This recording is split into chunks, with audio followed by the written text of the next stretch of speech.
All right, greetings everyone. Thank you for your time this afternoon, this evening, early evening. We're glad to have you here for a very informative and insightful discussion around the entertainment industry. And we have some titans here to talk about the entertainment industry as it's gone through the same pandemic disruption as all the other industries in our country. And then we want to get a little bit of insight into what does it look like going forward and what's next for the entertainment industry and how do they make up for lost time during this pandemic. And so we are glad to have you here. I am Kevin Gooch, the chairman of the board of the 100 Black Men of Atlanta, Inc. For those joining us that don't know about the 100, we are a 35-year-old organization of African-American men that have locked arms, and we work to uplift our community and the youth in our community. Mentoring is our bloodline. That is what we do. That is our cornerstone programming. We are centered over at Best Academy High School, but we work with all of Atlanta public school systems.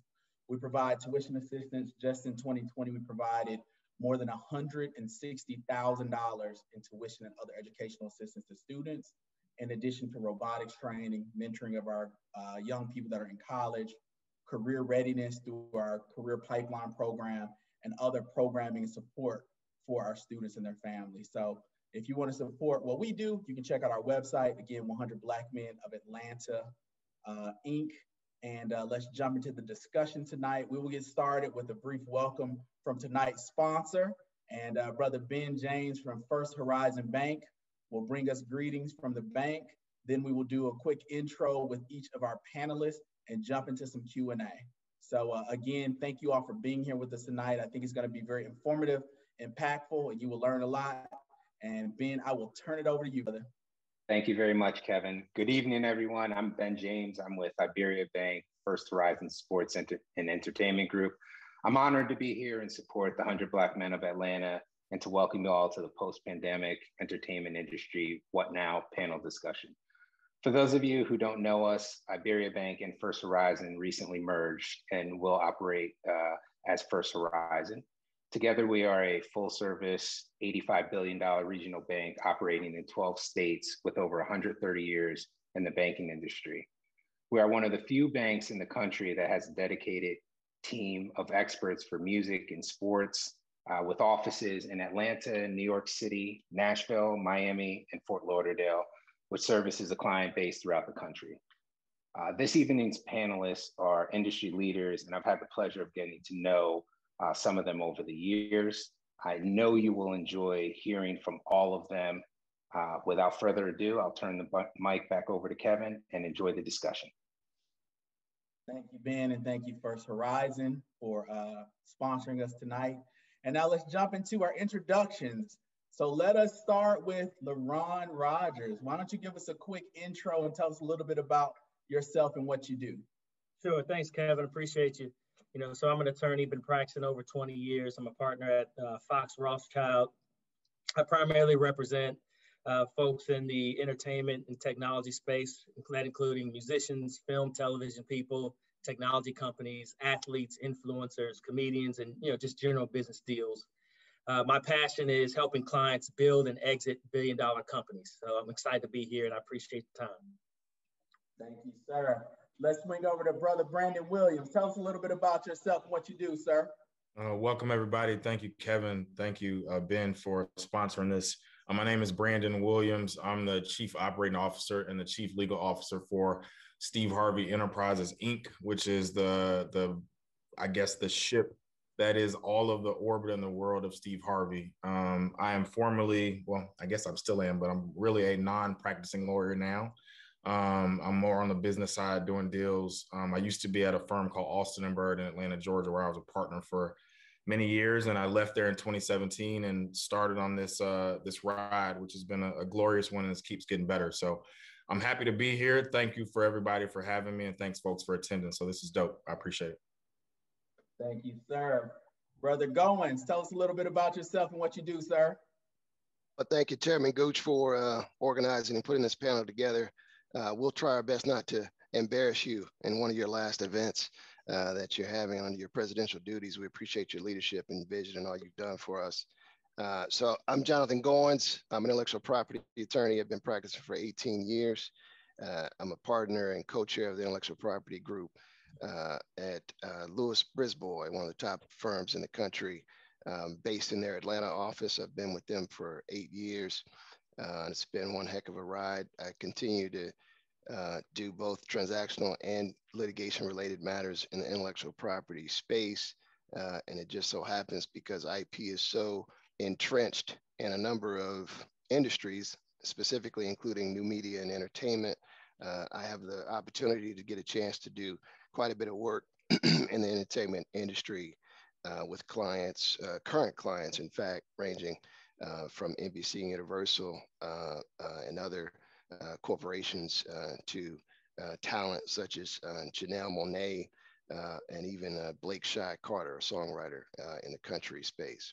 So it's a pleasure to be here and look forward to being a part of this unique discussion.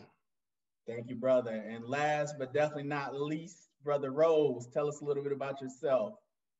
Man, appreciate you guys. Good evening. Thank you so much for having me here to be such a part of such an esteemed panelist. We'll get into it about how these brothers have inspired my life, but I'm John Rose. I'm a sports and entertainment attorney based here in Atlanta, Georgia, working at Fox Rothschild with my partner, Leron Rogers. Predominantly represent musicians, songwriters, multi-platinum recording artists, producers, recording companies, publishers in that space, and just people just, creating in the entertainment space and helping them protect their magic. I simultaneously work and as a label executive as well for Collective Gallery. So I'm on both sides of the spectrum and just happy to be here, happy to be in this space, and can't wait to get into this discussion with you guys. We are so glad to have you dope brothers here with us today, man. Let the record reflect that Brother Goins and Rogers are members of the 100 Black Men of Atlanta, Inc. Brother Rose is a member of the Emerging 100, and we're trying to get Brandon to join us in the future. So we're gonna keep working on him.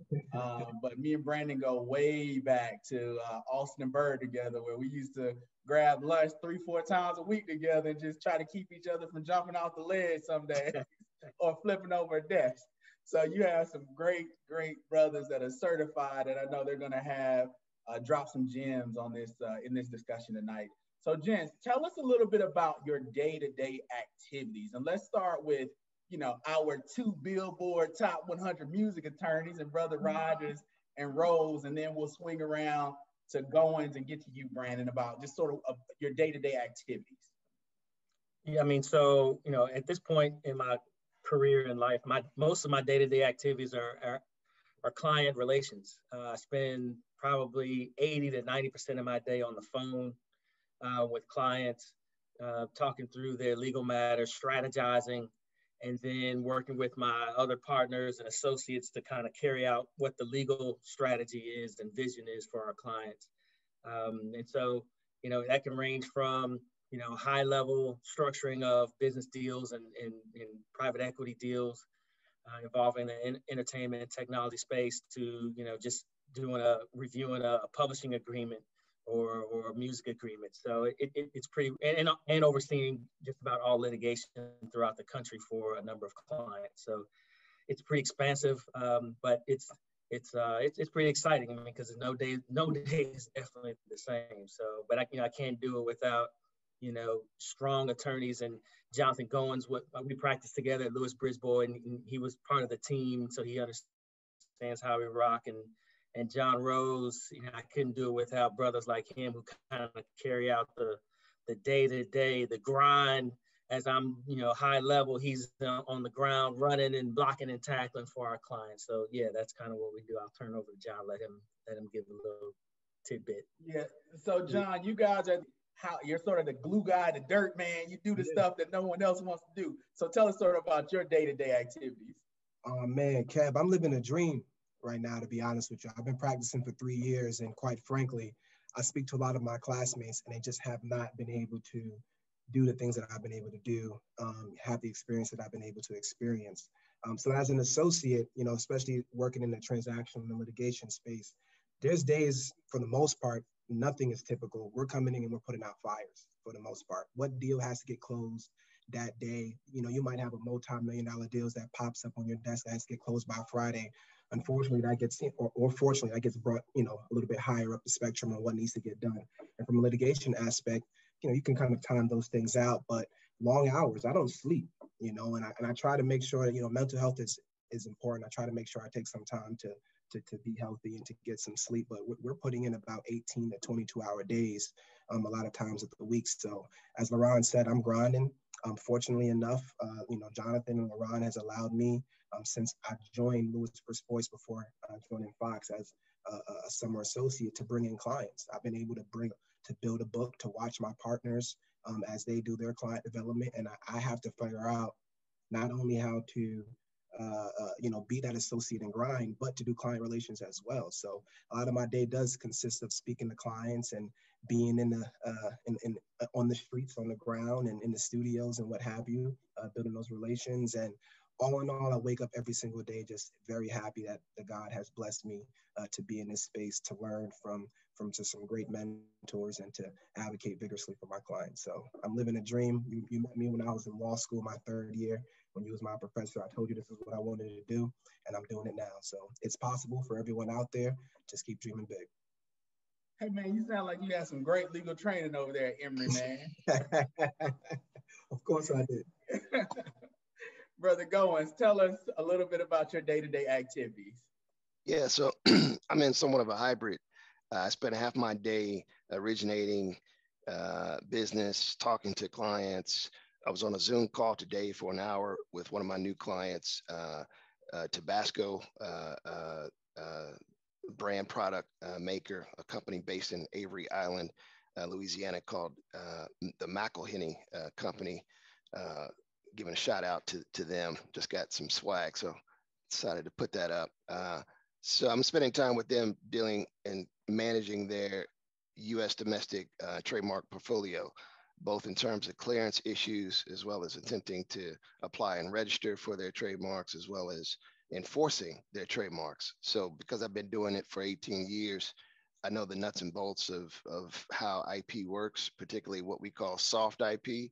So the non-patent IP is what I'm spending a lot of my time with, whether it's trademarks, copyrights, or trade secrets. So Zoom call with McElhenney, that was today. Then doing a follow-up call with their GC about some additional potential work. Then I'm also doing the actual work. I'm also spending half of my day drafting a cease and desist letter for a technology company called Arcadis, which is an architectural and design engineering company. They assist in helping to make real estate and construction development for major roads and major construction sites, including the Atlanta Braves. There's a reason why the Atlanta Braves, it's easy to get in and out of the Braves Stadium. There's 8 to 9 different exits. My client Arcadis is responsible for part of that. I also filed today a trademark application for a country songwriter and artist, a gentleman by the name of Blake Shy Carter. Shy Carter has been a songwriter to Nelly, Meghan Trainor, Faith Hill, other popular artists who have gone on to be in the top 10 of their hits. So I spend time developing and protecting the brands of entertainment clients, whether it's a corporation or talent. And I also just got a dismissal for NBC Universal. So shout out to NBC Universal, TV film dispute dealing with production down in Savannah, Georgia. And so I had the great fortune of having yet another matter for them, which we just resolved favorably. Thank you, Brother Goins. And so now we've heard from our lawyers. Let's hear from our rehabilitated lawyer that might have occasional relapses and is focused on the film, TV space, and other business ventures. So, Brandon, tell us a little bit about your day-to-day activities as a rehabilitated lawyer that now has a focus on the business side. Well, first of all, let me just say this. I'm about to take a picture because this is too dope to me, like to see these brothers listen to what they're doing. So I'm gonna take a picture first, and then I'll figure out the rest of it because this is just something I want to document. But like everybody else, I don't have a typical day. I mean, I just came off the road. I was gone for a month. Left here, went to LA to Dubai to Johannesburg to Cape Town, and then got back to Atlanta from 31 days. So that ain't typical, first of all. And then the second thing is today I woke up. I mean, I had a Zoom call with the company in Johannesburg at 7:30 this morning. We're trying to put together a JV to do some deals there. And then from there, I had a 9:15 call with some companies in Abu Dhabi. Was on there for an hour. Another 10 o'clock call with some folks that we're doing business with. I had a noon call with a new show that we're doing with one of the producers. Talked to them, just some logistics stuff for 30 minutes. I did have some legal calls with some trademark lawyers that I'm doing some stuff with they're doing some stuff for our company. Talked to them for way too long because that shit was boring and I didn't want to do it. But I had to. But and then this, and then I'm up super early always, mostly just because of the stuff we're doing internationally. And then day to day, it's just doing different things. I have a hybrid of everything everybody else has, putting out fires, dealing with personnel issues, HR, tax, whatever. It's just the full gamut of being involved in a business. I'm doing that every day. So do I still miss all of when y'all were talking about going to hunt and building clients, man? I just got sad because that was the thing that I loved the most, right? So going to get clients and starting a relationship from somebody with a handshake, and then ultimately they're become your client for many, many years. So I'm super proud and hyped for y'all, man, because that was the one thing I can never lose. And I don't do it anymore in the same way. I do it in a different way, but it's the one thing that kept my blood pumping. So I'm super amped and hyped for y'all, man. Just glad to see y'all doing your thing, because I've known each of you. I've known Jonathan for years. I've known Leron for years in different spaces. We would see each other at my old club, the Four Seasons. And so to see where you all are blossoming now, man, it warms my heart, brother. That's all I can say. So, Brandon, that's a good segue to the next question that I wanted to ask. And I'm going to start this one with you and go back in reverse order the way we went with the first question. So tell us a little bit about what you enjoy the most about what you're doing now. And then if there's something that you would change, it sounds like the business development thing is what you would change because you enjoyed that. But is there something else that you would change about what you're doing now? What do I enjoy the most? I mean, I'm in the best rooms you can be in. I'm in Johannesburg. I'm in Dubai. I'm in Abu Dhabi. I'm in Africa, all places in Africa. I'm in Europe. I mean, wherever you can think of, I've seen it from a level that most people don't get to see. And it's, for me, one of the reasons why I left was because, obviously I work, for Steve Harvey. But one of the things that was important to me is, he was such a treasure just in terms of like what he is to the culture and what he is to the entertainment and the doors that he's blazed and broken down. And I wanted to really bring the kind of the corporate ideal about it. So like being able to do off-camera deals, non-entertainment deals. That's what I did at Austin and Bird. So I wanted to be able to try to bring some of that like corporate culture to a very, very unbelievable enterprise. So for me, that was important. And that's what we're starting to do. We're seeing it in multiple countries, multiple places. So that's the exciting part. I don't really have a downside. And I guess if the thing that I would change, look, I hunt, but it's just not, I'm hunting for deals. I'm hunting for businesses to be involved and to partner with. So I still get a rush, but there's nothing for me. I'm just saying this me personally. Some people don't like it, but there was nothing like going to get clients like that. I lived for that. Like Gooch, you know what my life used to be. It was 14 hours at the office and it was 8 somewhere else. And some of those places were more glorious than others, but when I found a way to make a way, I think at least in my mind was out of no way. So it was cool, man. I still love what I do. And I love being a lawyer, and I still sometimes want to flex those muscles every now and then. I just don't have the time that I used to have and got more bigger fish to fry. But look, I still love being a lawyer. If I don't have any regrets about the road that I took. And I'm just looking forward to what the future is, and who knows what the next thing is in store for me. Thank you, brother. Jonathan, tell us what you love about what you do on a daily basis and what you would change. Sure, yeah, man. I think by far, and I echo what Brandon said. To me, it's the ability to be able to help other people, and we're just doing it through the legal lens. Charles Hamilton Houston, dean of my alma mater, the Howard University School of Law, once said, "A lawyer is either a parasite to society or a social engineer." So I enjoy the opportunities when I get a chance to develop and cultivate and be a part of social engineering, which is quite entrenched when it comes to intellectual property, because I'm constantly dealing with either engineers or other social engineers. Case in point, quick story. I had a African-American female come to me, said she needed assistance with ensuring that she was getting treated fairly in terms of her percentage that she was promised based off of a commission for a TV film shopping deal that ultimately led to a documentary on HBO. And so I said, okay, sure, I'll look into it. I looked into it. Next thing you know, a few months later, she got a check. Then she came back to me and she said, you know what? I've got this really strict work for hire employment agreement with my current employer, and I need to carve out some exception here because I want to write a book deal. Can you help me revise my employment agreement? I said, sure. I did that. Then she came back to me a third time and said, okay, now I've got this book deal I'm ready to do.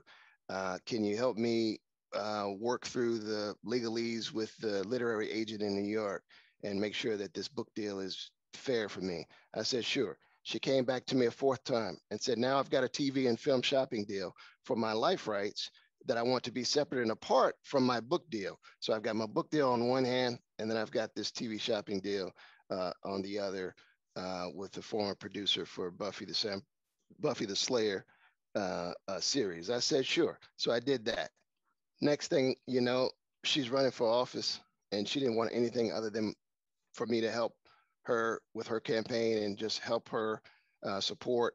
And the next thing you know, she wins. And her name is Lucy McBath of the 6th District of the state of Georgia. She's a United States House of Representative, Congresswoman Lucy McBath. She's also been reelected. So it gives me a lot of pleasure to be able to help someone who went through what she went through, and having her son, Jordan Davis, wrongfully murdered and killed in Jacksonville, Florida. It's been known as kind of the loud music case.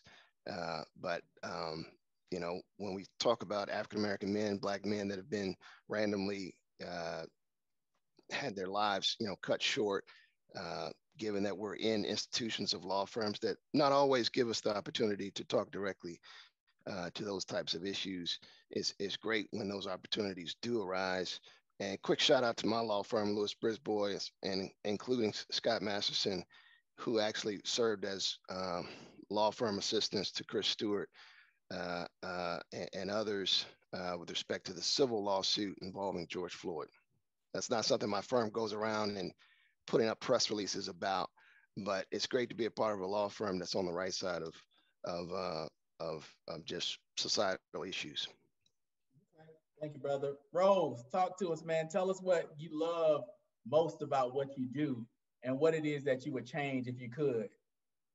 I can't say too much on here, right? I don't know if this is R-rated or not, so I try to keep it PG-13.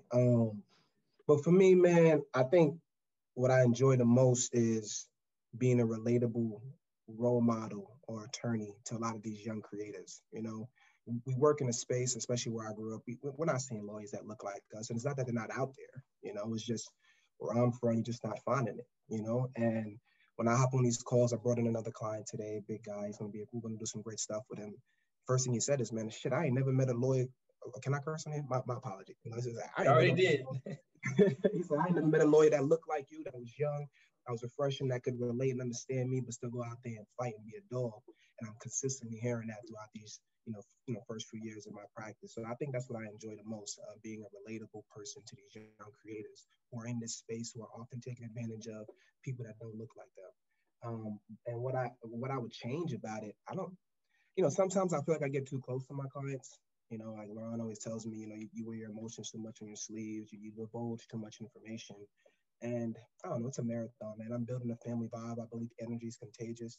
But for a lot of these clients, I understand that we serve as a sounding board for them. They come to us as their protector. They come to us as oftentimes big brother, father figures, what have you.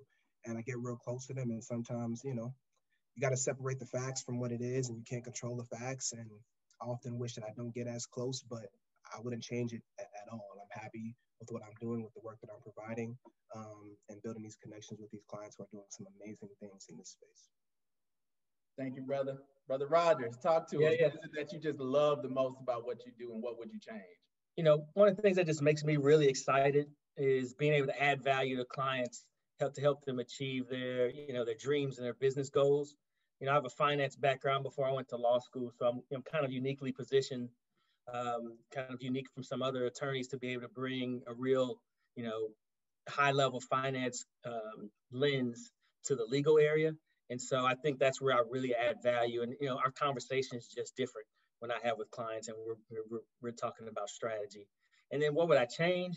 I really wouldn't change anything. I tell you what, my biggest struggle is just really work, family life balance, probably like anyone else. I mean, I passionately love what I do. Like, I get down for what I do. I'll jump on a flight, go to, rock and roll to the West Coast and go to the East Coast. But then I got to realize, well, shoot, I need to spend some time. I also got to spend some time with the kids and the fam, so that's probably the biggest challenge. It's not that I would change it, but, just have to keep that in perspective. All right. Appreciate you. Thank you so much. So my co-moderator has joined us, Brother Joe Wilson, who is also a member of the 100 Black Men of Atlanta and was a member of the Emerging 100. So I'll let Joe jump in with the next question. I appreciate that, Gooch. So this next question, I want to start with Leron. And can you really just kind of explain, how did you break into this space, this entertainment space, and maybe even tell us how you got your first entertainment client? Well, man, so I really broke it on the sports side, right? So when I was a second-year law student, I convinced the sports agent to let me work with him. And when he gave me 3 guys to recruit, and Champ Bailey was one of them, this kid named Chris Terry, was an offensive tackle at University of Georgia, and a defensive tackle, Marcus Stroud. So I went up and knocked on all their doors, introduced myself, set up meetings, and ended up signing Chris Terry, who was a 32nd pick in the NFL draft my second year of law school. So I was off and running, being a sports agent. Did that, left Florida State, worked for a big law firm here in Atlanta, doing grunt work, much like what John Rose is doing, just learning how to be a lawyer, how to be a good lawyer, which is the basics, right? And because you can't add value to your clients unless you're a good lawyer. And did that for a couple of years, and then went to a boutique firm that did both transactional and litigation, where I could, do more along my sweet spot using my finance degree and doing transactional work. And one of the partners there did entertainment work. He represented musicians and a lot of people in the music space. So I took my practice of representing athletes and then merge that with the entertainment. And I have the gift of gab, so I can be out in these streets, much like John Rose. I don't get out in the studios and get out in these streets much anymore, but I'll be out in the street talking smack, and I'll be saying, hey, yeah, we can do that, we can do this. And, you look up 4 or 5 years, and I had, a pretty substantial sports and entertainment practice way back in the day, and just kind of, been rocking and rolling ever since then. Go Dogs. Awesome. Jonathan, same question for you. So for me, it was definitely cultivating my craft in intellectual property. A lot of people say it's important for you to get your name out there. But to me, it's even more important for people to know, who you are or who your circle of contacts are. And so I just said, I'm going to be a darn good intellectual property lawyer. And I know the same is true for others who might be tax lawyers or bankruptcy lawyers, and they end up becoming a go-to for particular industries such as media or entertainment. So that's how it happened for me. I was doing intellectual property. I learned my craft from the major bigwig firms, King & Spalding and Kilpatrick Stockton, earned my stripes, and then started developing a name for myself. And I began getting calls and referrals and opportunities for work, not just in entertainment, but also in sports.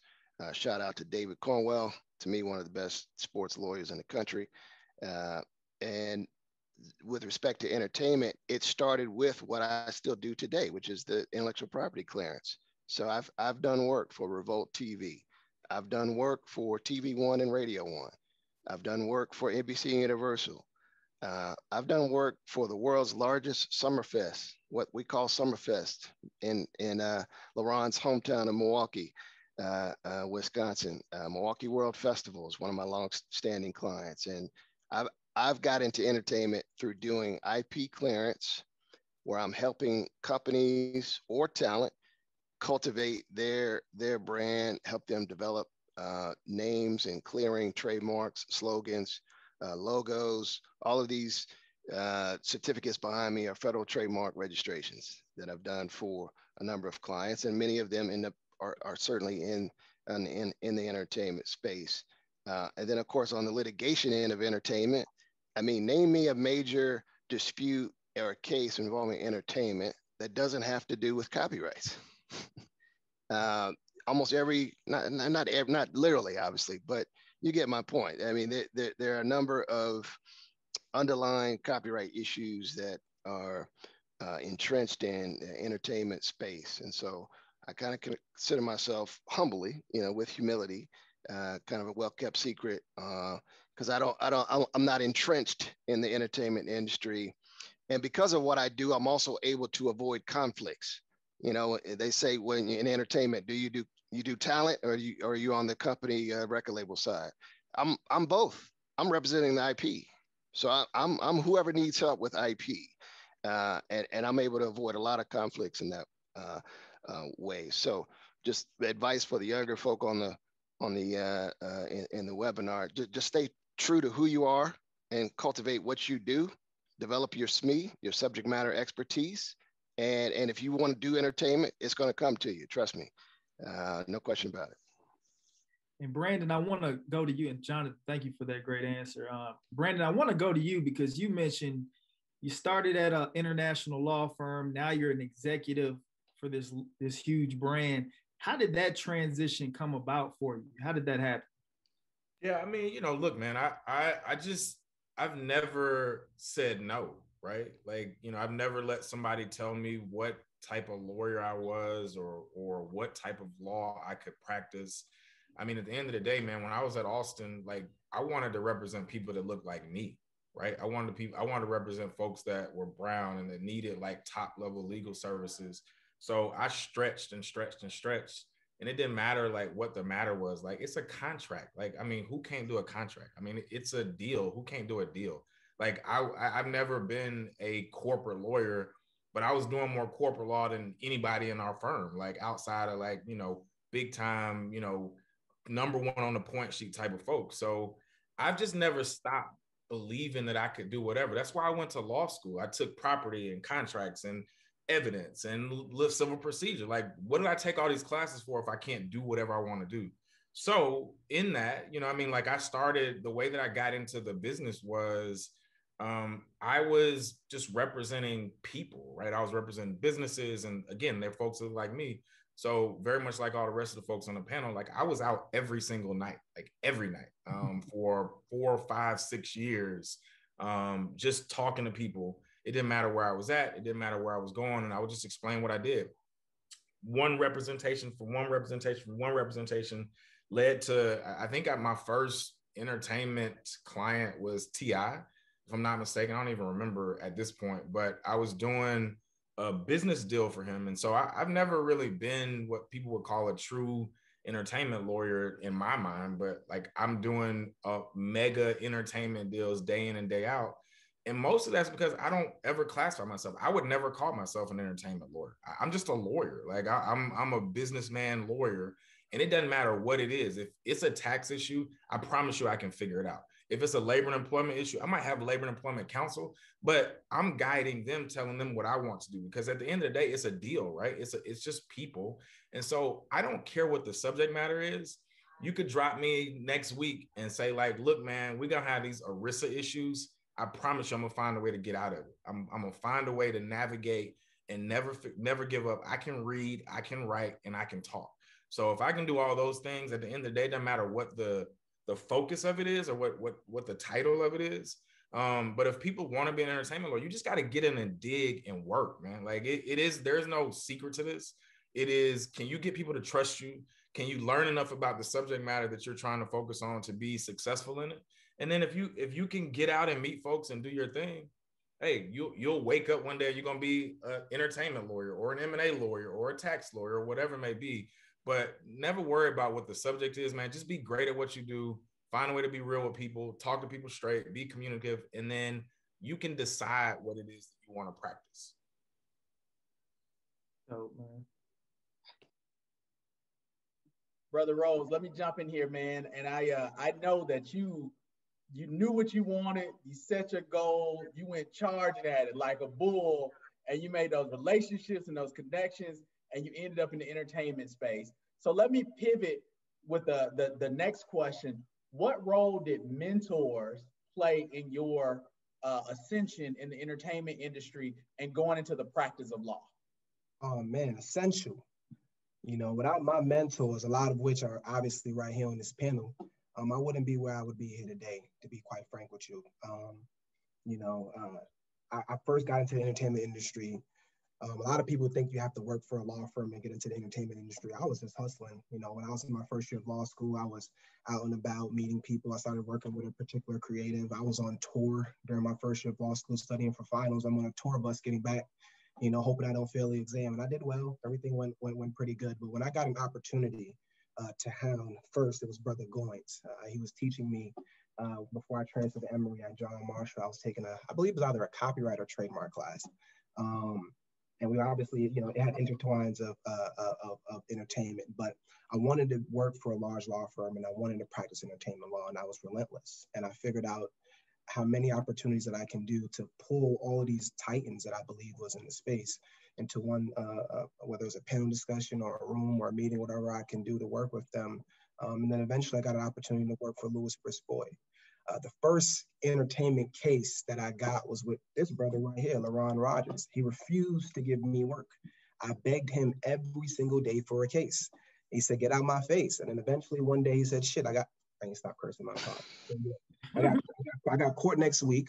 Here's this case file. You know, let me know how we looking. And it happened to be a very big case. It was the Future versus Rocco case, or Rocco versus Future.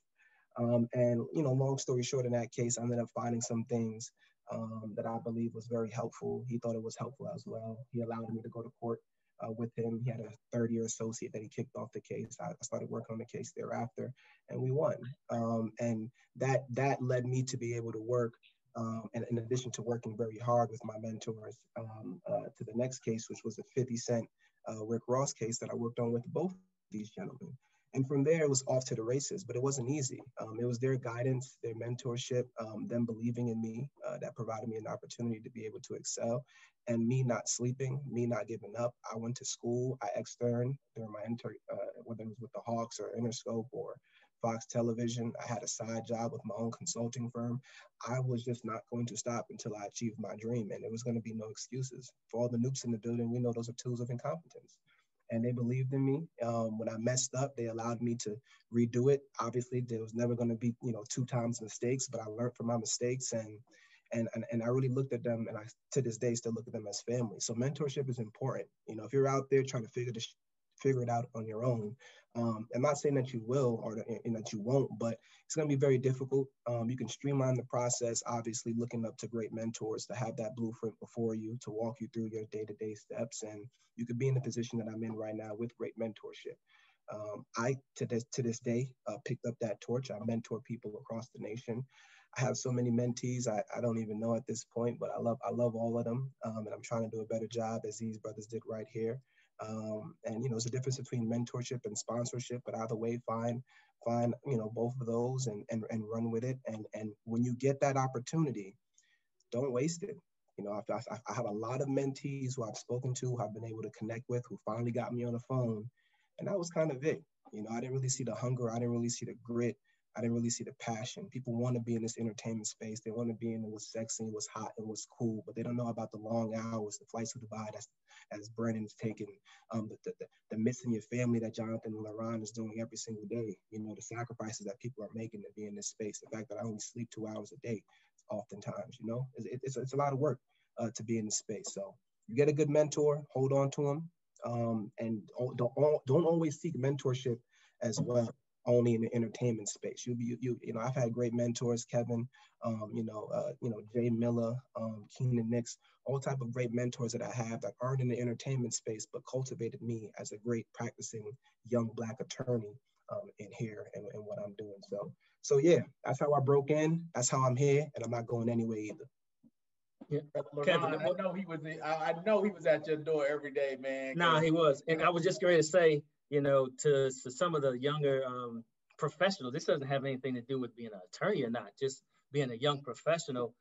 One of the things that is particularly engaging about Jay Rose, who's always on 12, if you don't know or you haven't seen by now, is he adds value. Like, you know, you have some people call you like, hey, can you be a mentor? Can you mentor me? And they just want to suck all the life out of their mentor, right? John was always like, what can I do? What can I do? What can I do? And he was adding value. And then you give the kid a shot and he over delivers. I was like, oh, shoot. Okay. He's not only smart, he's driven, but he over delivers. So, you know, I think that's one of the takeaways from any young professional is, you know, if you're looking for mentorship, try and add value to somebody who you're seeking to get mentorship from, and make it a win-win relationship. Like everybody on this call, Brandon, I know he's hella busy. Like Ben James, like Otis, Jonathan Goins, like we are, Gooch, I know we're at a point of our career, we're at the height of our career, everybody's pulling at us. So if you I've set people up on 10 to 15 minute calls who are calling me for a new relationship. And I'll know within probably about 7 minutes what the business is, right? So, you know, just take the time and really understand how precious time is and you know, and add value to a relationship. You know, that's my little 2 cents. All right, Joe, get us into the entertainment industry, brother. Yes, sir. So, and this is for you, Ron. Tell us more about your experience during the pandemic. Did you see your practice slow down? Was it pretty steady, or did it even pick up during the pandemic? And I know we're still in the midst of it, but yeah, sure. Last year. You know, that was actually pretty interesting because, you know, when the pandemic hit, in the first few weeks, everything went to a standstill, right? So you're kind of like, okay, what's going on? But during that time period, you know, we were working with clients who had contracts, and we're looking through, there's a force majeure clause. How are we going to handle this? Film, television. How are you going to handle production? How are you going to handle clients who are on touring? Do you have to return the deposit that you had? Like we just worked through all these issues. So we were crazy busy. There was a number of employment issues. How do you handle sending people home and working remotely? Should you pay for their computer if they didn't have a mobile computer, or should you contribute to their cell phone? Like all these issues, right? And then, you know, you got a chance to just kind of sit back and because we weren't on the road, we weren't traveling as much, and got a chance to strategize with some clients. And I can tell you what, it's been the most beneficial because now we can sit back at a 10,000 foot level and we can have some really big strategy. And it's been pretty overwhelming, you know, in terms of the multiplier effect. And we've been doing more deals and been more successful and been crazy busy as a result of being able to kind of sit back, plan, and strategize. So no, I mean, it's been a blessing. And believe me, I don't take that wholeheartedly because, you know, there's a small segment of my client base who's been tremendously adversely affected by the pandemic. But in whole, and as far as our practice, we've been blessed to be busting at the seams. So Brandon, from a business perspective, I know I was there with you for a lot of the time, man. How did you all deal with the pandemic? And when the shutdown first happened, how did you deal with your team and your workforce? And then how did you sort of shift to getting back to normal? Are you back to normal? You're on mute. You're on mute, brother. It's a great question, Kevin. So I'll give a kind of a personal story, and then I'll get to the business side. So I was on the road for 3 years. When I first left Austin, I moved. I had a place in LA for 3.5 years. My wife was pregnant with my daughter, and I was gone. Like I was out the door for weeks at a time, months at a time. And I would fly back when I could, but, you know, she held it down. So really, honestly, the pandemic was a blessing for me, man. I got to sit down and meet my family, bro. Like, I got to, so when you talk about mental health, you know, what John talked about earlier, it's like, I got to breathe and like really spend time with my family. So from a personal standpoint, it was the best thing that could have happened. And only way it would have happened would have been something like this, because there was no slowdown, there was no stopping, it was just always press go and keep going. So it forced me to like sit down and find different things to do. On the business side, look, I'm happy to say we didn't let go of anybody. I mean, we kept our entire staff, everybody personnel. We didn't even give anybody a pay cut, which, you know, is a testament to the business. And just, you know, we obviously tightened the bootstraps in terms of, we didn't go out like actively hiring people and you know, doing all that, but we didn't cut anybody, we didn't fire anybody, we didn't furlough anybody, we didn't, you know, do anything. So that was a huge blessing. And then what really happened was the business side, like starting in May, we just got creative, man. We shot a show out of somebody's house. Like, you know what I mean? Like we literally did a Facebook talk show out of a house, and we just retrofitted it. And, you know, you just had to get like creative of finding ways to get back to work, right? So what I did know is I was like, well, shit, man, we can't stay not working for a year.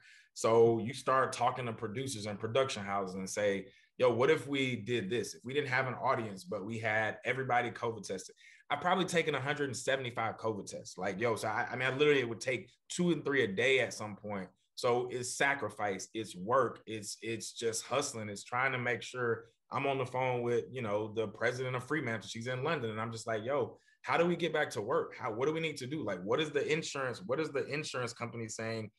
How would they sign off on letting this TV show go by? So that started in May. And then, you know, man, we were running like after that. And I would say now, shit, man, we're as busy as we've been. We just came from shooting a show overseas. We've got another show starting next week. We're taking August off because my boss needs a break. And then September, we're shooting a brand new show. We've got another show with Facebook at the back end of September. October, we're going back international. So, I mean, we are to the edge, you know, but you find a way to take a breath. I'm thankful for the position that we've been in, that have been able to continue working.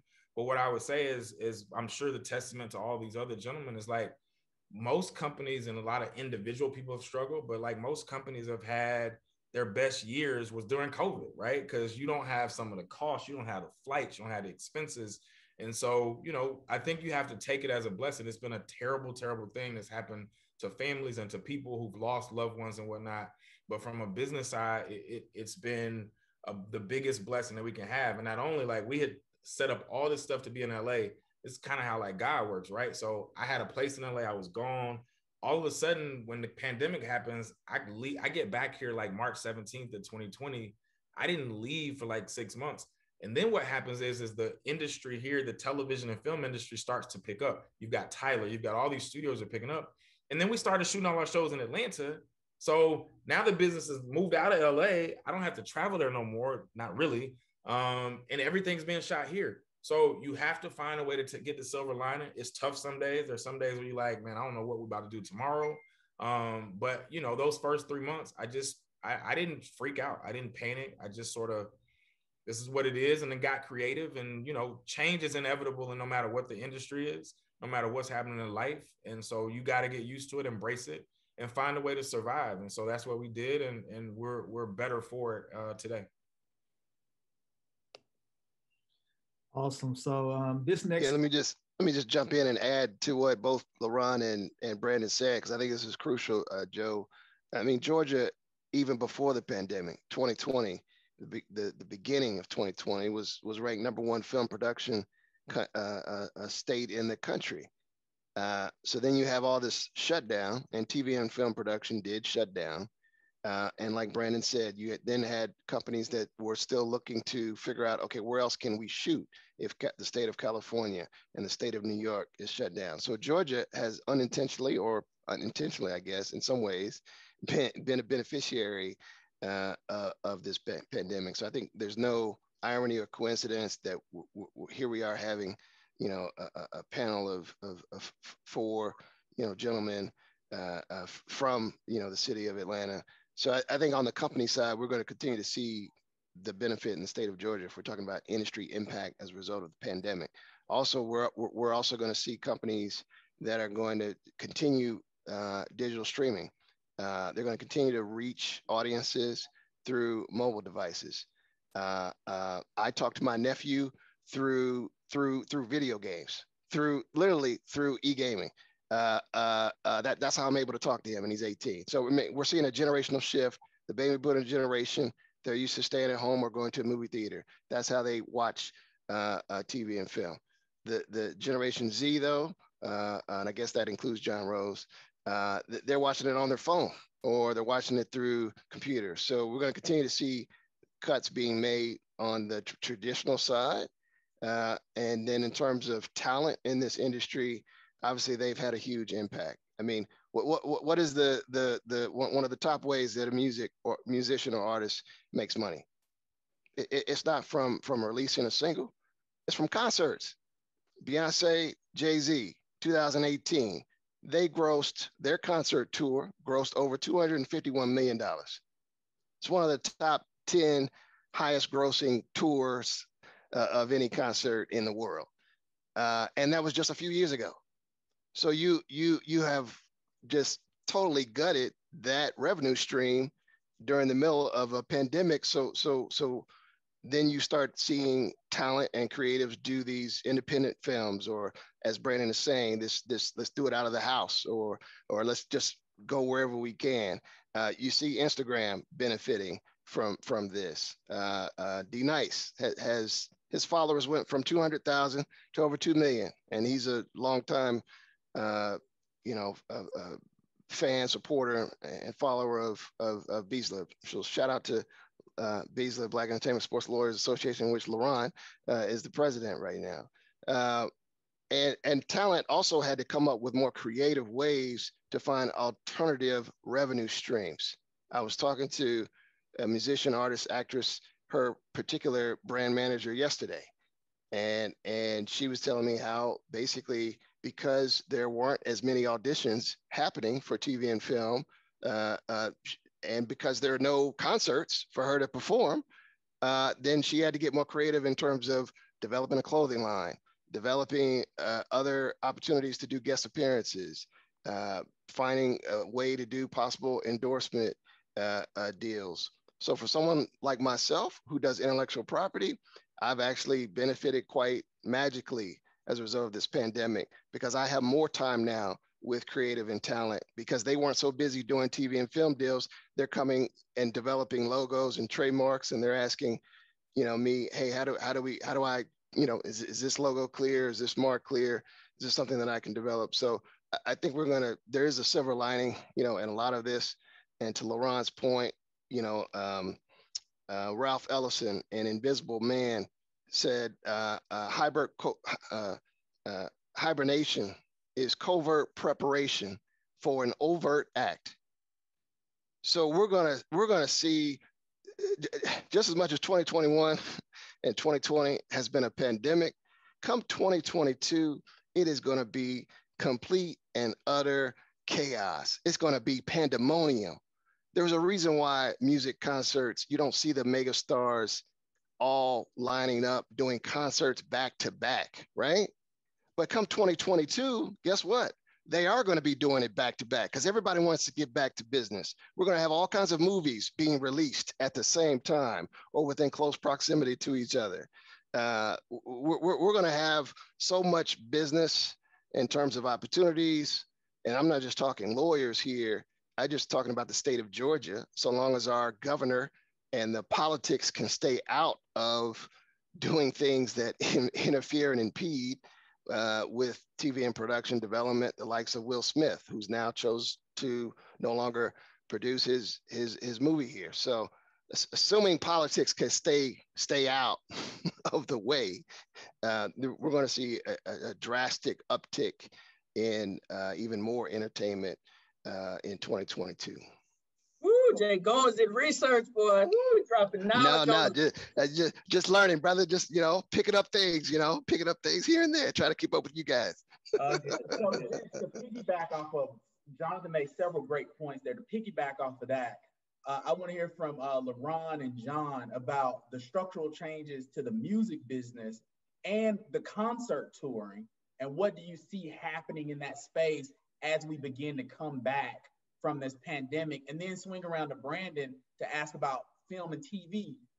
What structural changes do you see, and how do you see it swinging back to make up for sort of that lost year that was a pandemic? So LeRon and John, talk to us about the music industry and concerts, and then Brandon, talk to us a little bit about the film and TV industry and how you see it roaring back.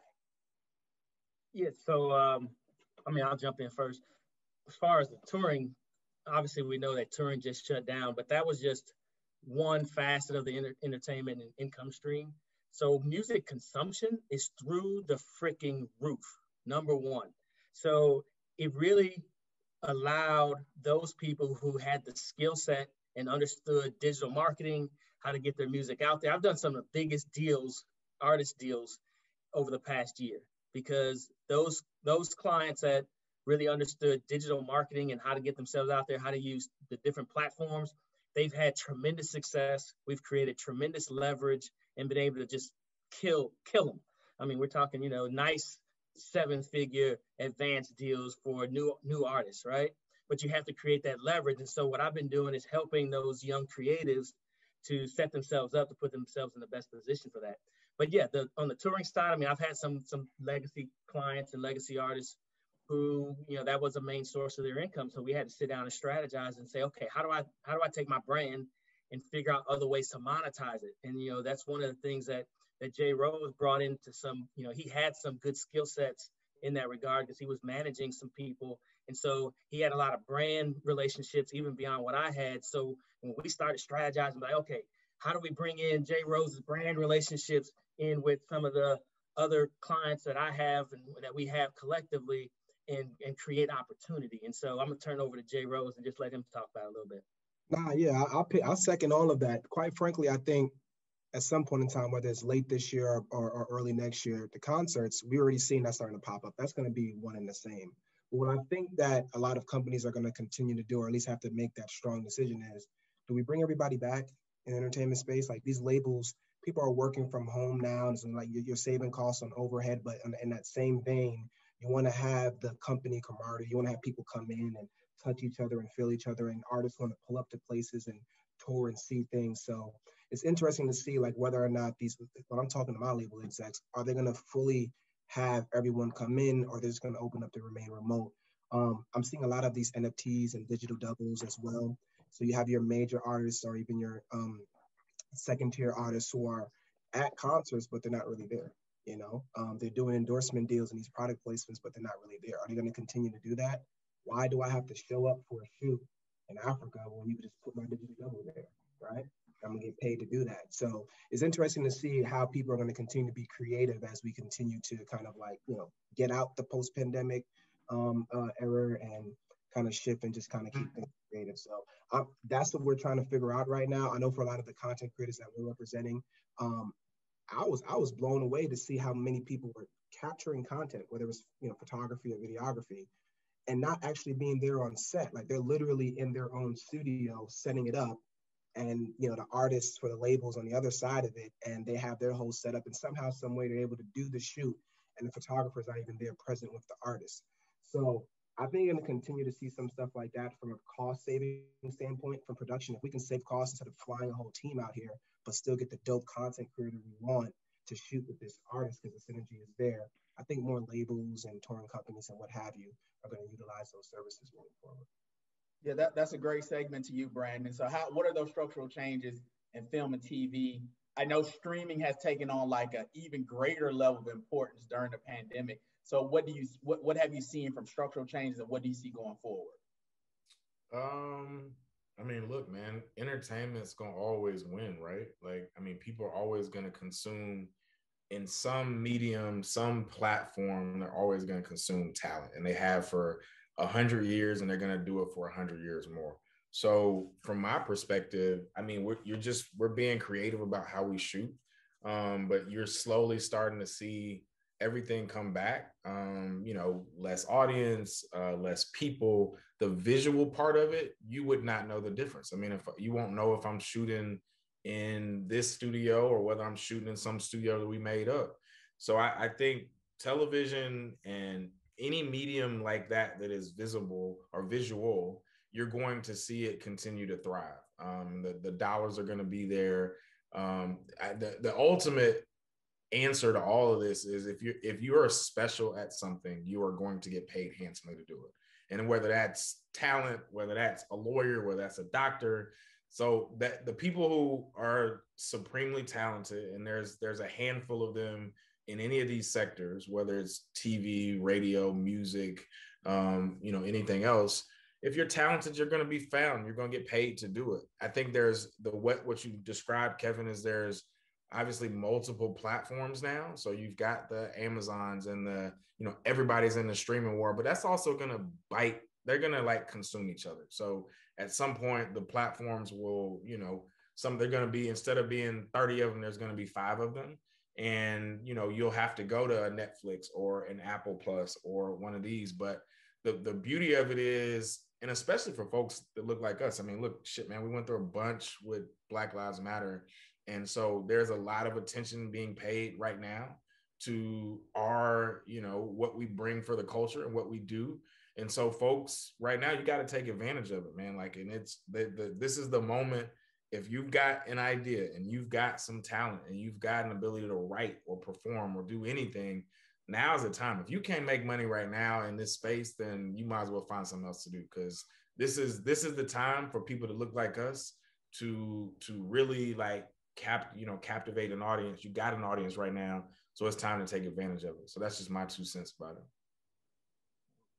Well, I'm going to end with this question before we take one or two from the audience. This is for everybody. What's the most awe-inspiring moment that you've had in your practice thus far? So we can start with Jonathan.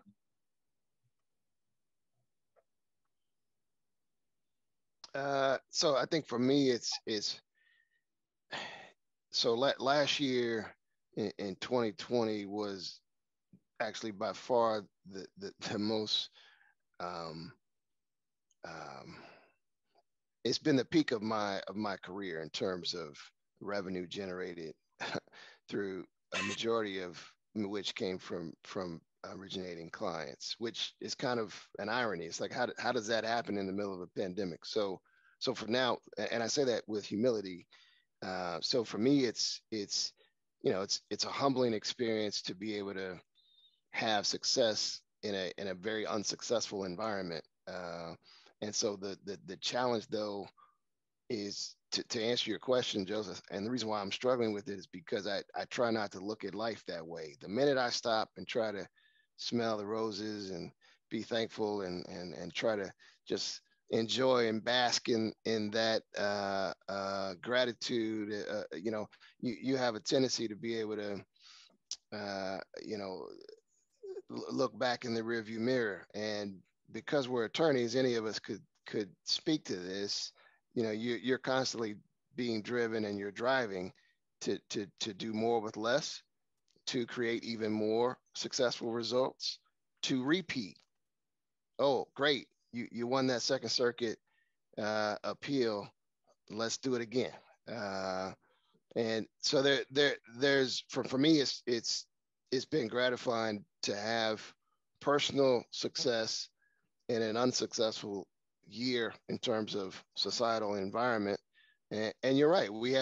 Brandon's correct. We have 2 pandemics that are happening, right? It's not just COVID. It's also Black Lives Matter.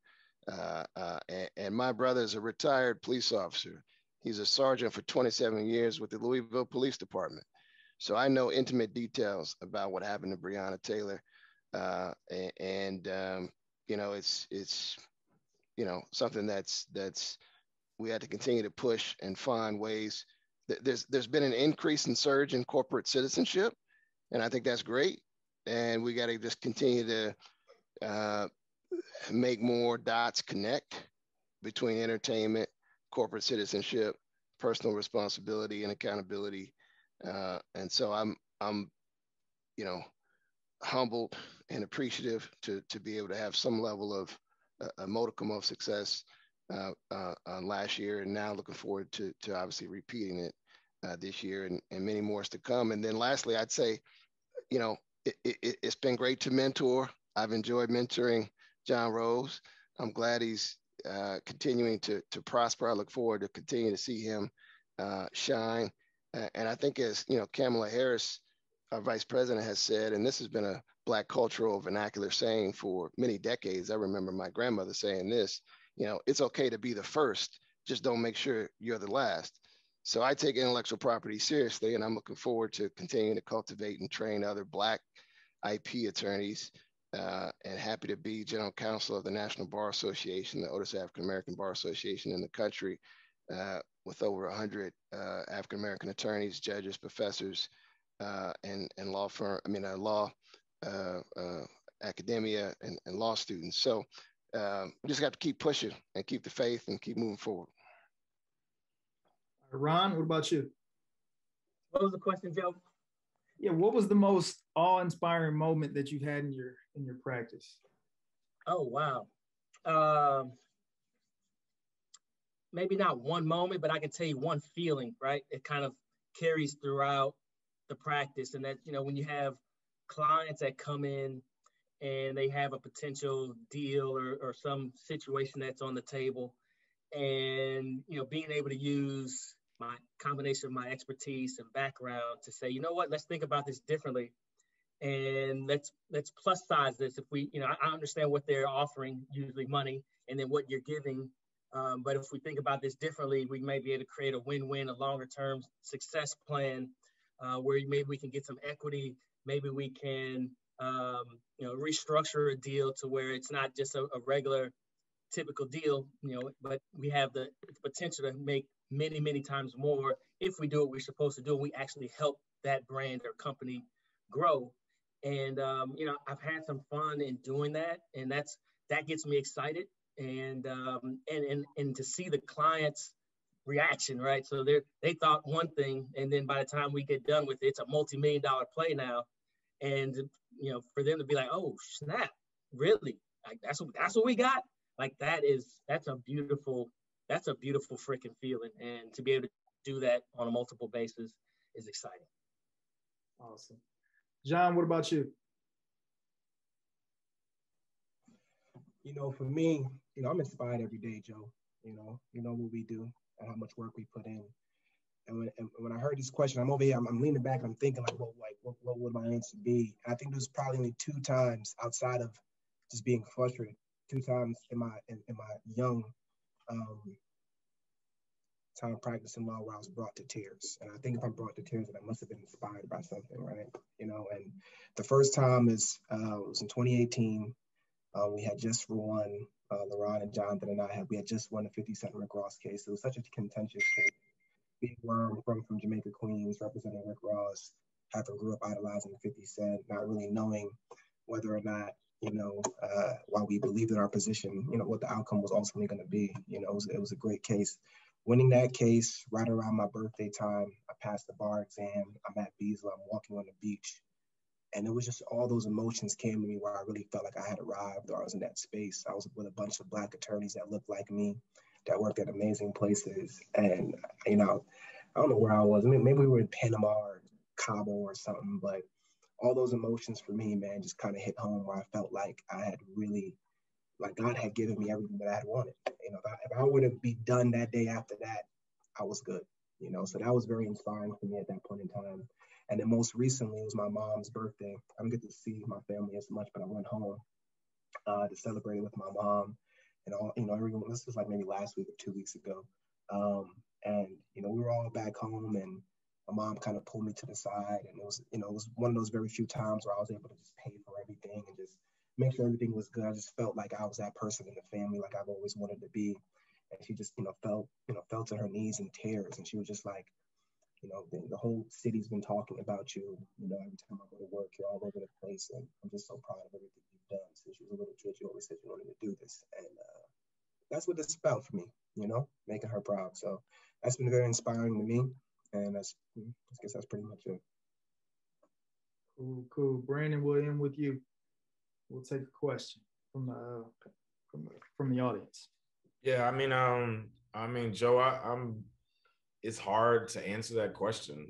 Quite frankly, I mean, I've been doing this for a while, and I'm not one to stop and think about the accomplishments. I just sort of keep moving.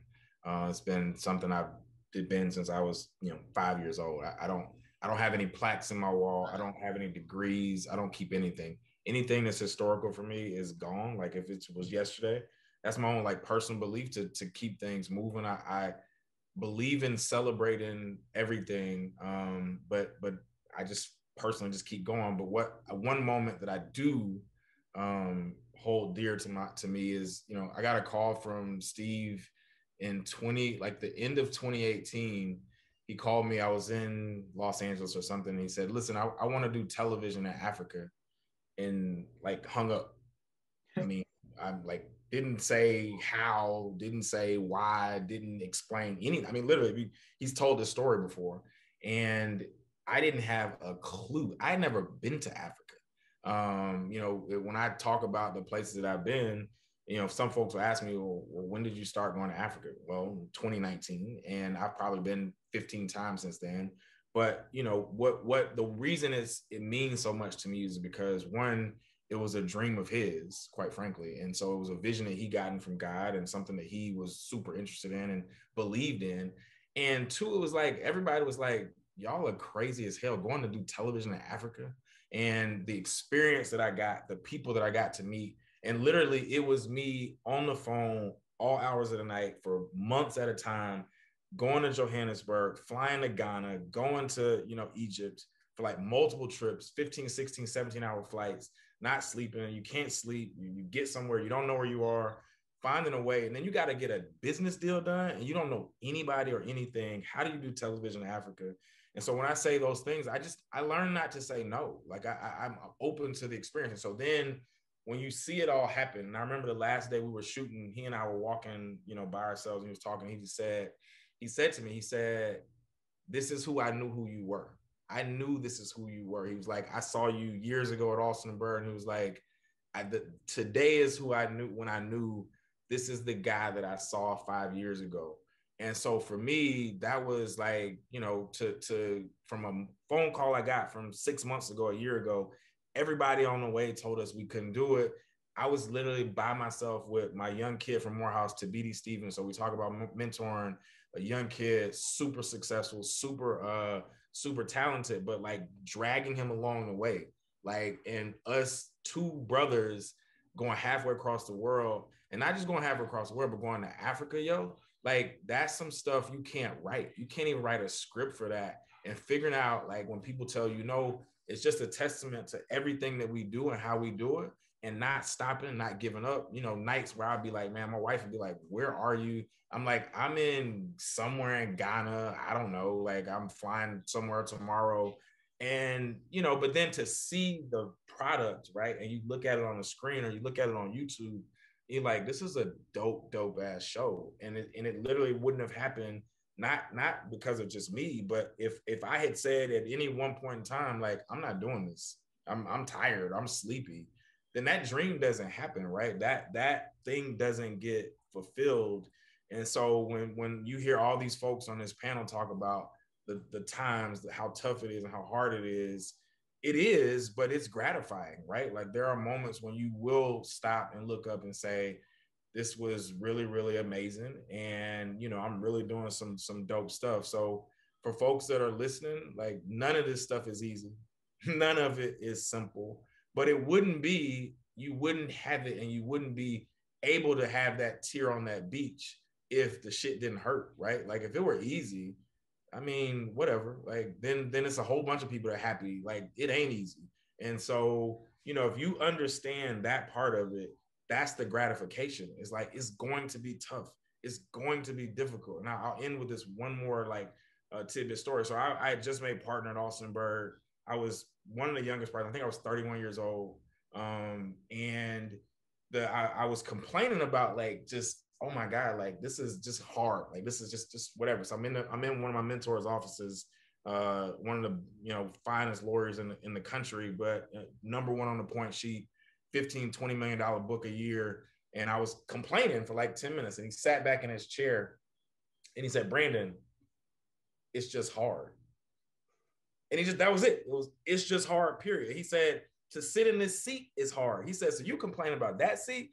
Sit in the one where it's $20 million book hard, right? So at the end of the day, I walked out and I was like, that's life, right? So I took that and said, you can complain, you can do all of it, but all of this shit is hard, man. And if you get that in your mind that you can be successful despite it, that's when you're going to like get to that next level. It's going to be some 2 o'clock in the mornings. It's going to be, I slept on the floor. It's going to be, I'm in a foreign country. I don't even know what time it is, right? So that's the life. And so if you don't want that life, don't even sign up, because that's what is happening. I can tell you right now, Leron, Jonathan, John, Joseph, Kevin, Ben, every single one of them will say the same thing. Do we have a lot of fun? Absolutely. I was on a private jet in Cape Town 2 weeks ago. That shit was really fun. But, you know, you don't get to get the pain without that, right? Like that comes with it. So enjoy the process and understand that it's going to be tough. But there are going to be some moments, man, you're going to sit back and be like, yo, I'm a kid from Decatur, Georgia. I went to one of whatever you want to call the worst schools on the top 10 system or whatever it is. It's a 3. And I'm sitting at the precipice of one of the best views I've ever seen in whatever country. And I paid for it. I can pay for it. I earned all of this. That's the moment, right? So don't worry about the pain. The pain gonna be there. The pain gonna be there whether you poor or you rich, whether you successful or you not. So enjoy the pain. It's gonna be some moments where you're gonna be like, man, it was worth all of it. And boy, I'm loving this right now. So yes, it's all gonna be gratifying, but understand, yo, it's gonna hurt some days. It's gonna be painful. It's gonna be some days you can't sleep. Shit, I had that for like the whole like last summer. I couldn't sleep because I was dealing with so many things. My wife would be like, what's wrong with you? And I wouldn't tell her because I'm like, I got to deal with this. I got to find a way to get out of this. And we did, and life moves on. But that's the point, y'all. Like, it's going to be difficult. It's going to be hard. But boy, you're going to look some days and be like, man, yeah, this was worth it. It was worth it. The pain was worth it. So, you know, that's my message to everybody. Don't stop too long, but boy, there's going to be a moment where you're going to look up and be like, yeah, man, this was it. And go make another moment. Go make another 5 moments in 5 years. You know what I'm saying? Like that's what I want to see from everybody that's here, everybody that's listening. Your dreams are right there, but boy, you're going to have to fight through them to get them. So as long as you know you got that fight, go do your thing, man. Dope, Brandon, man. That was really dope, man. Let's because we don't have a lot of time left. I want to take one question. Laura Chapman says or asks, have you heard anything about productions trying to enforce COVID-19 vaccination for crew and cast in Atlanta? And if so, would this bring any potential discrimination, legal issues? I can jump in that one. I haven't been on a production where they are requiring vaccination. Now, are they testing? Absolutely. Like you are going to have to take a test. Now, if you decide you don't want to take a test, it's up to you. But there hasn't been a production that I've been on, and I've been probably 4 to 5 in the last year. 3 of them in Atlanta, and I've got another one that started next week. There is no vaccination requirement, at least again the sets that I've been on. But you do and are required to test, and we test I think 3 to 4 times a week, and you cannot come on the set if you do not test. Let me hop in with one more question that we have here, and I want to throw it to John and then Leron, and then we're going to kick it to Ben James to close us out as a sponsor. So we have a law student on that asked a question: how do they begin to build their brand or construct their brand as someone that wants to be an entertainment attorney while they're in law school? Oh man, you got to get outside. You know, use Instagram, social media. It's there for you. Obviously, you want to be genuine in your branding. You know, a lot of young attorneys and law students, even myself, have made those mistakes wherein you're taking the pictures in the wrong place, you're divulging information where you shouldn't be divulging information. So you want to make sure that you're obviously moving about the entertainment space and being very mindful of the rooms that you're in and the people that you're speaking to, because it's a marathon. You might not be able to brand it now, but you can cash in on that relationship and build something great that would cultivate itself years from now. But use social media. If you're outside, if you're in the space, if you're at an event, you're at a concert, you might not represent the person that's on the stage, but why not take a photo and say, hey, look, I'm at the Red Bull Festival. I really enjoyed being here. Pound entertainment lawyer, Pound future entertainment lawyer, and start letting your audience know, well, is that what you want to do? Oh, wait, great. I actually know someone that's a DJ that needs help with this. I know a photographer, all that kind of stuff. So that's the stuff that I did. I got in those spaces. I was outside. I had no problem, even if I had no type of affiliation with the events that I was at least celebrating the fact that I was there, meeting those kind of people, and just branding myself on social media in that space to do that. And I continue to do that to this day, to the extent I have time. Piggyback on what John's saying. First of all, I'm going to say, what brand? You are a law student, right? So let's start with being a freaking good lawyer. So you learn how to be a lawyer. So we fall into this trap, some of the younger lawyers and just younger professionals, talking about their brand. You have to add value to a client. And so if a client calls you and you don't know what the hell you're doing, you're going to get, you might have the best brand on social media, but you have to, know what you're doing and be able to add value to that client. Otherwise, the word on the street is that you don't know what you're doing. So, I would say, even if you have, as you start to build that brand, that is important. I'm not going to lie. Be a good lawyer. Focus on being a really good lawyer. And when you get a matter that you don't necessarily know exactly how to handle it, there's nothing wrong with saying, you know what, this is a little bit beyond my sweet spot. I'm going to bring in an industry expert. This is an IP matter. I'm going to bring in JG. I'm going to go get Goins, and he's going to help me out on this matter. There's nothing wrong with that. Do good for your client. And then your client's going to rock with you, period. And then the next time, they're going to come back to you because you took care of them. You made sure it was good. So, that would be my advice. All right. Thank you, sir. I just want to say on behalf of the 100 Black Men of Atlanta, our board, our team, thank you all for your time this evening. We appreciate it. This has been very informative. We are, for those that want to support the organization, many of you may know that I am transitioning out of leadership. And so my last formal event will be our virtual Investing in Our Communities Gala that we will be airing on next Thursday, May 13th on our YouTube channel and our social channels. Check it out. We will be honoring Tom Joyner. We will be honoring Tommy Smith from the 68 Olympics. We will be honoring Jasmine Crowe from Gooder, a client of mine. We'll be honoring Grant Hill, the brother that's taking over USA Basketball, as well as Microsoft for making a big splash into the community and being great partners with the Atlanta community as they grow here. So join us for that. It'll be a great event. Before we close out tonight, check out our website, 100 Black Men of Atlanta. We need your support. We canceled 3 of our fundraisers last year. So if you want us to continue to do the great work that we do, we need your support. And in that connection, we want to give our sponsor, First Horizon Bank, an opportunity to close us out tonight. This has been phenomenal. I thank you all. I see the comments from the law students, and folks have been really inspired tonight. And so, Ben, I turn it over to you to close us out. Kevin, thank you. And thank you to all the panelists. I just want to take a quick second to say, the gentlemen on this panel, they're what I think of when I think of servicing the entertainment ecosystem. I've been blessed to know many of them and to work with them, and they have helped me become successful in this space. First Horizon is a big supporter of the sports and entertainment system. We are focused on it. It's a specialty that is near and dear to our hearts, from all the way to the CEO. We thank the 100 Black Men of Atlanta for putting on such a wonderful event to keep our community engaged. And again, I thank each and every one of you on this panel for sharing your thoughts. It's inspiring to me, and you all are why I continue to help and want to be a part of this space. So thank you to everyone and have a good evening. Thanks, everyone. Appreciate you.